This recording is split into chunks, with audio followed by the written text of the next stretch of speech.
ಜೀವನದಲ್ಲಿ ಒಬ್ಬೊಬ್ಬರಿಗೂ ಒಂದೊಂದು ವ್ಯಕ್ತಿತ್ವ ಅಂತ ಇರ್ತದೆ. ನನ್ನ ವ್ಯಕ್ತಿತ್ವ ಇರೋದೇ ಹೀಗೆ ಮೇಡಮ್.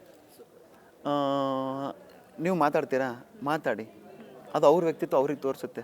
ಅದನ್ನು ಜನ ನೋಡ್ತಾರೆ. ನನ್ನ ವ್ಯಕ್ತಿತ್ವ ಜನ ನೋಡ್ತಾರೆ. ನಾನು ಹೇಗೆ ಇರ್ತೀನಿ ಅನ್ನೋದನ್ನು ಕೂಡ.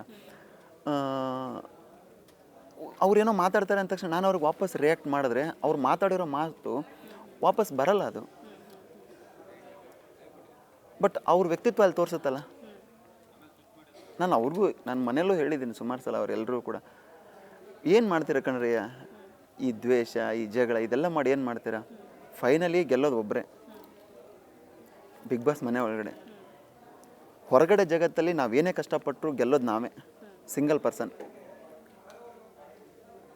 ಬಿಗ್ ಬಾಸ್ ಮನೆಯಲ್ಲಿ ಗೆಲ್ಲೋದಕ್ಕೋಸ್ಕರ ನಾನು ಮಾತಾಡ್ತೀನಿ, ಗೆಲ್ಲೋದಕ್ಕೋಸ್ಕರ ನಾನು ಬೈತೀನಿ, ಗೆಲ್ಲೋದಕ್ಕೋಸ್ಕರ ನಾನು ಜಗಳ ಮಾಡ್ತೀನಿ ಅಂದರೆ ಗೆಲ್ಲೋದಕ್ಕೋಸ್ಕರ ಅದೆಲ್ಲ ಮಾಡಬೇಕಾ?